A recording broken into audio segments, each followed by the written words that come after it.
Hi Scorpio, this is a part two of your reading. Since your first reading, I was feeling so out of it, I couldn't make it too long. I had to stop it early. So I'm going to do a part two to make up for it. Three of Pentacles, Karma card, and the Eight of Swords is what you have here. For the Karma card, I did draw out like a Romance Oracle card to kind of clarify it.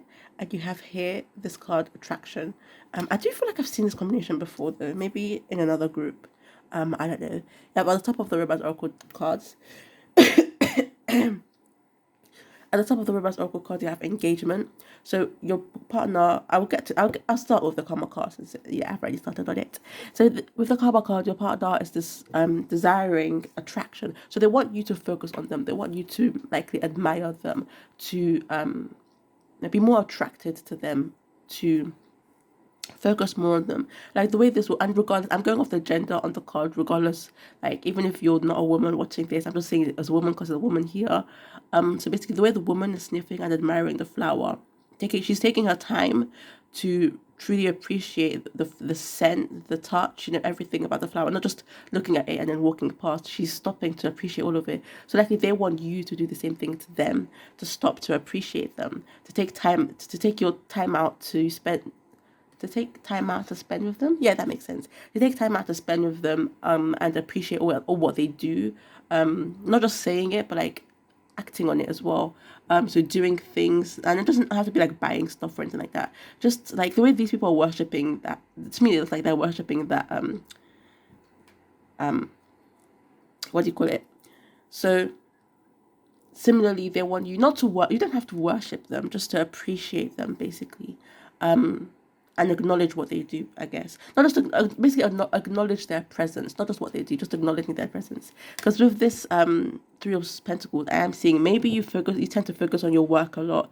You may not focus on them as much as you do on your work with this Three of Pentacles. So maybe what you'd want is to just continue focusing on your work, to continue working on, I guess, your passion.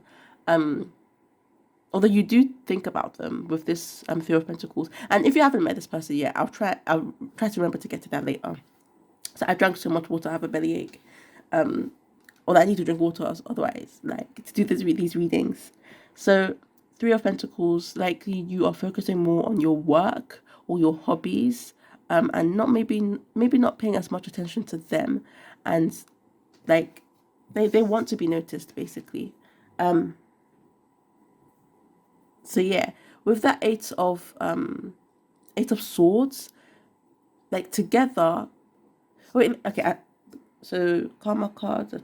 Okay, I'll read it out. You attract romantic love by enjoying this moment fully. So enjoying the moment with them. So I had to get back to that because I nearly forgot about these romance oracle cards. I didn't pull these out for every group. I think only two. This group and another sign.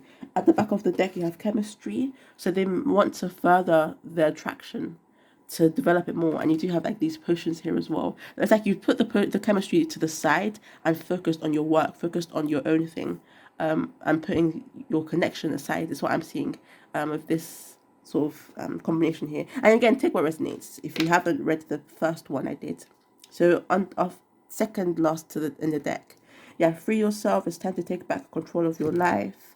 Then you have soulmates, you have engagement and soulmates, and then you have flirt. So they likely want you to flirt with them. Maybe they want you to take control as well.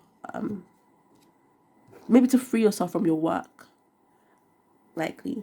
So I mean, you may be a bit of a workaholic, some of you. Or it's just that you don't show it. You don't show like the attraction 100% for some of you. Again, take what resonates. You can like prefer if you want to. You can feel that like the first video I did resonates more. That's completely fine. Maybe this one is just for other people, but I just wanted to do a second reading because that one was really short.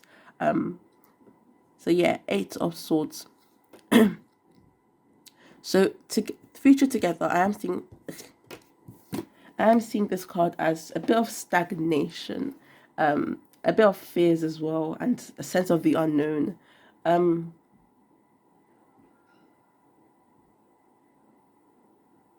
Because like the woman's all bound up and her blindfolded, and obviously you can see that. But again, when in an uncertain situation, we tend to have like manifest fear, fear to move forward. It's like being so afraid you can't move, but like so afraid you're paralyzed. Basically, that sort of energy. So maybe together, maybe there's something you're afraid of. And like it's your thoughts that, so let's say I mentioned before, like you're in a dark room, and you don't know what's there, but your imagination and your thoughts can create who knows what, and can create a whole monster maybe sitting in a corner that doesn't really exist, but to you it exists and it's there and it's stopping you from going through the door because the monster's right by the door. That's an example though. Just an example. So that monster being these swords by the door that doesn't let you move forwards. But if you opened your eyes and like maybe even like followed your intuition, maybe like took off the blindfolds or just trusted the universe and moved forwards, you'd find that maybe the monster wasn't really as harmful as it seemed, or the monster wasn't really there at all, or it wasn't as dangerous as you thought. It maybe was just all in your head kind of thing, with the swords all around her being mental blockages, kind of like with the Five of Swords, where I see it as self-destructive. The Five of Swords, that's how I typically see it, not just as other people betraying someone, but mostly as self-destructive, similar to this card. Whereas the Five of Swords is moving up, this is moving forwards. Similar, I guess. So a fear of moving forwards together. I'm not sure whose fear it is. Maybe it's both your fears. Needing water. Okay. So at the top of the deck, you have the Empress. So new ideas. Maybe it's a fear of exploring. So usually you get this feeling when you're exploring something new. For some of you, maybe it's parenthood, like just being parents for the first time. For some of you, it's new ideas, basically. And then again, the Four of Cups, in this being indecisive, not knowing which to choose, not knowing which way to go, not knowing which path is best, not knowing that the answer is right in front of you. Similarly, like there is a way for her to walk through. Like I feel like she could maybe just, okay, maybe she couldn't like pick up the swords or whatever. I don't know, but there may have been a way for her to escape this if she had maybe, I don't know. Honestly, I'm not sure.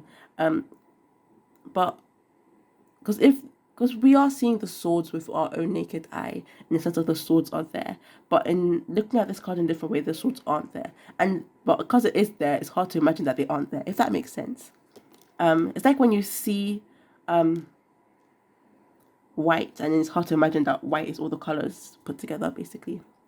Or for me at least, I don't know how to explain it, but I am seeing that there is a way to escape this situation, and the universe is offering you an opportunity. You just have to take it. So now, for those of you who don't know this person, or you haven't met this person yet, trying to shift my energy. Again, maybe it's that you are focusing on your work and focusing so much that, and maybe also exploring, learning more about a new idea, for some of you, and focusing on it so much that you may be missing opportunities, maybe to meet this person, or to maybe go out with this person, or